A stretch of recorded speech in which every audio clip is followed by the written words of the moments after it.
Okay, Joey Novick has been a political comedian, camp counselor, editorial director, attorney, busboy, radio show host, professional speaker, child actor, which I'm going to want to hear about later, and an elected official in New Jersey, but not necessarily in that order. His solo show, Comedian Elected to Town Council in New Jersey, was nominated for the Best Comedy Performance at the Capitol Fringe Fest. He's currently writing another solo show, Fake America Great Again. His stories from attending many Trump rallies and the Conservative Political Action Conference.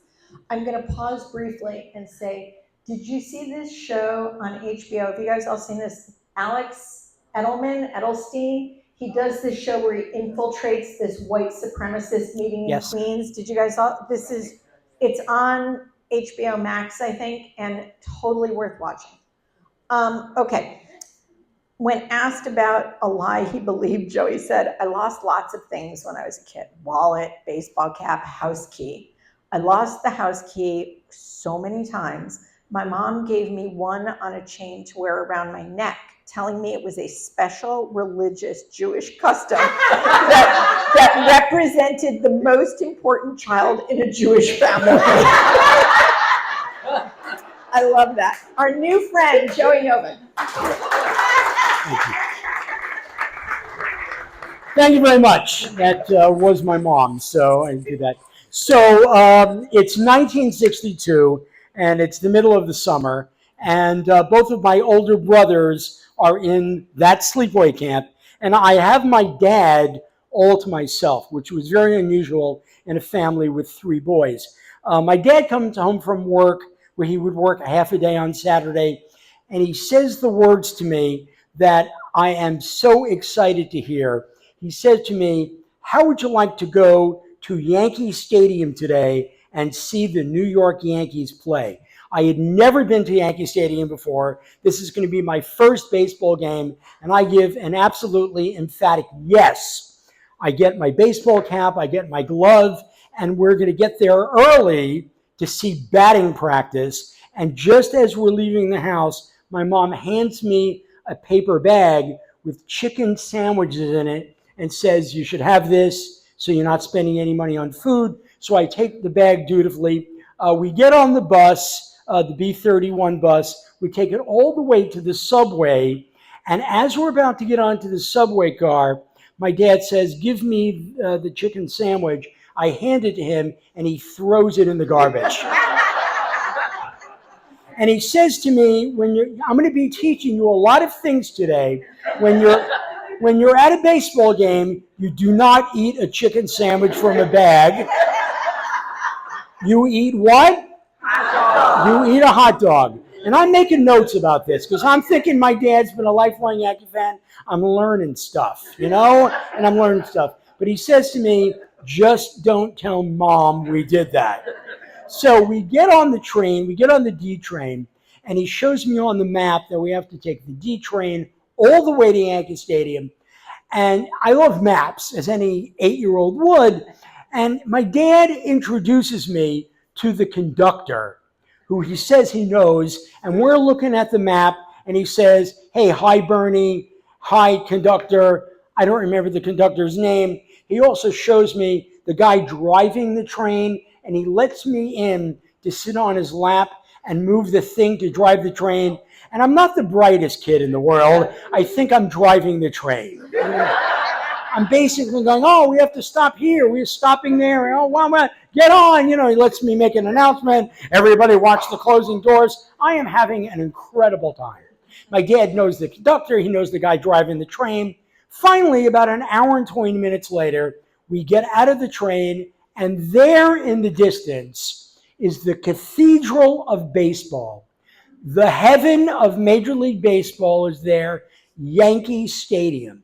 Now, the impact that had on me in later years is that, we have stadiums now that are named after either famous people or corporations, but there on the stadium, my dad says to me, is the name of the team. They are so proud of the team that they slap the name of the team right on the stadium, and that's the reason why.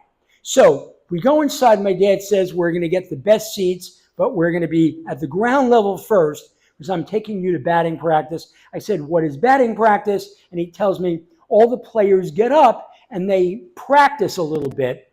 And he says to me, oh, I've made arrangements with another player that I know, Mickey Mantle. What he's going to do is he's going to say hello to you when he gets up to bat during batting practice and he touches his cap, he's saying hello to you. And I am like, if an 8-year-old could have orgasms, I'm having it right there. This is incredible. My dad knows the conductor. My dad knows the train guy, but he knows Mickey Mantle. I'm too embarrassed to ask him, how do you know Mickey Mantle? You know, it's amazing to me. So, first guy gets up, second guy gets up. Finally, number 7 gets up there, all 6'2" of him. He gets up there, he puts his hand in the dirt, he gets up, he swings a couple, steps out of the batter's box, and he touches his cap. So I stand on the chair and I go, hey, Mick, I'm over here! Hello! My dad says, be cool! Shh, be cool! Just touch your cap back to him! And I'm like touching my cap, and I'm just saying hello to Mick.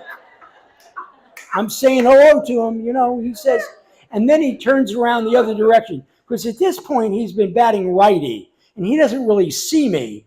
And he turns around the other direction, and he hits a couple out, hits 1 home run out, touches his cap again, and I'm just going, hey, man, touch my cap, you know? And I am thrilled. I'm just going, this is incredible. So the game is about to begin. They take down everything.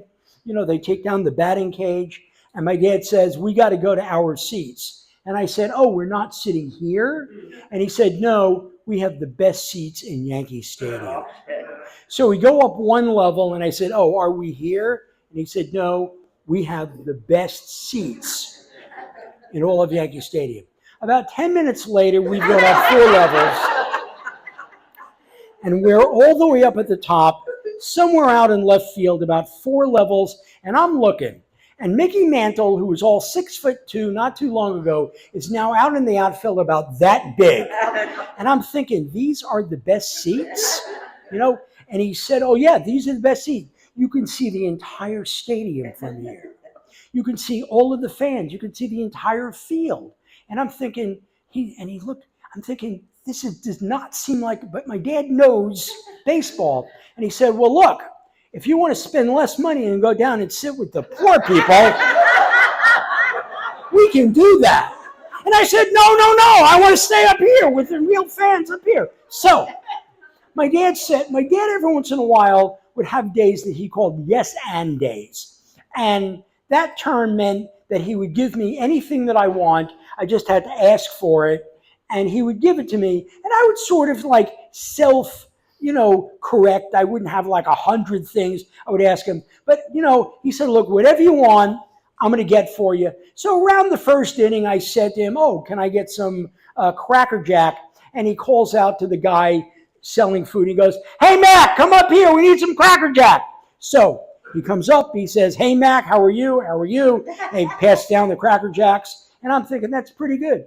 Then about another inning or so, we get a Coke. I said, oh, Dad, can I get a Coke? And he calls out and he goes, hey, Mac, to a different guy. Hey, Mac, can we get a Coke up here? He walks up. And I asked my dad, because this sounds very, very curious. I said, Dad, you called the first guy Mac. You called the second guy Mac. And he goes, oh, I should have told you.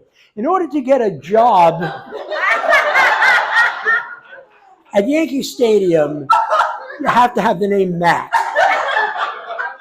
And I'm thinking, my dad is just brilliant. This is incredible. I don't know how they find all these people, but apparently the Yankees do, So about another inning or two go by, and we're on the fourth, fifth inning, and I said, oh, I'd like a hot dog. And my dad calls out, he says, hey, buddy, I want a hot dog up here. And I'm thinking, I caught my dad. And I said, Dad, you called that guy Buddy. I thought you said he had to have the name Mac in order to get at Yankee Stadium. He said, oh, I didn't tell you this. In order to get a job at Shea Stadium, you need to have the name Buddy. Buddy's brother Mac was sick today. So Buddy came in to replace him. And he waves his finger. He said, "That's a life lesson for you.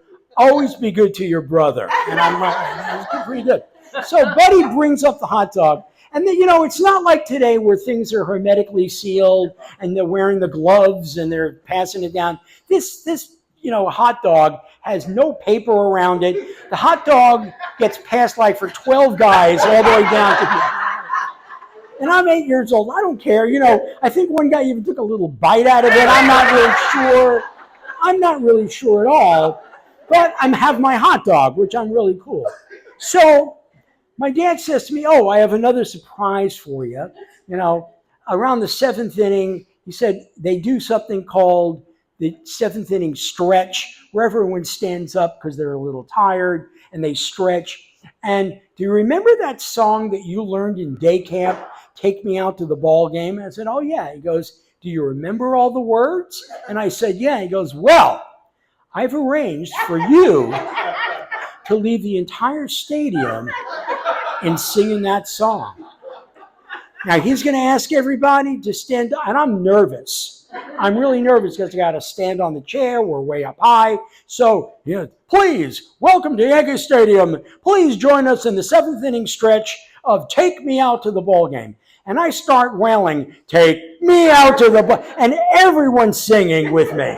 Everyone is singing with me, and I'm leading them like Mitch Miller. "Take me out to the ball game." Finally he goes, "And buy me some peanuts and Cracker Jacks. I don't care if we ever get, root for roof, the whole team." And then the song ends, and I'm so excited about this, I yell out, "One more time!"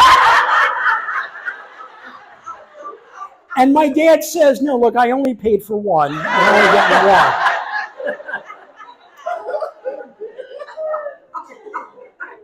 So that was kind of, and finally the Yankees bring in a relief pitcher. I asked what a relief pitcher is. He said, "Oh, when the first pitcher gets tired, they bring in a relief pitcher." But he shows me way out in the outfield, there's a pitcher and a catcher just throwing the ball back and forth. And I said, "Oh, what's going on out there?" He said, "Oh, that's a smaller game.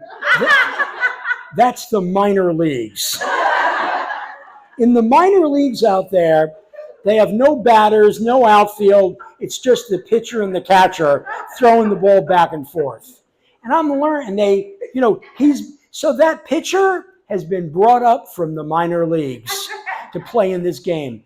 I am so excited to see this. Finally, the game ends. The Kansas City Athletics have beaten the Yankees 4-3, which I'm not too thrilled about, but I'm still very excited. He said, "I got one more thing for you." As we're leaving, we wait online at the radio level. He said, "I want you to shake hands with my buddy, Mel Allen."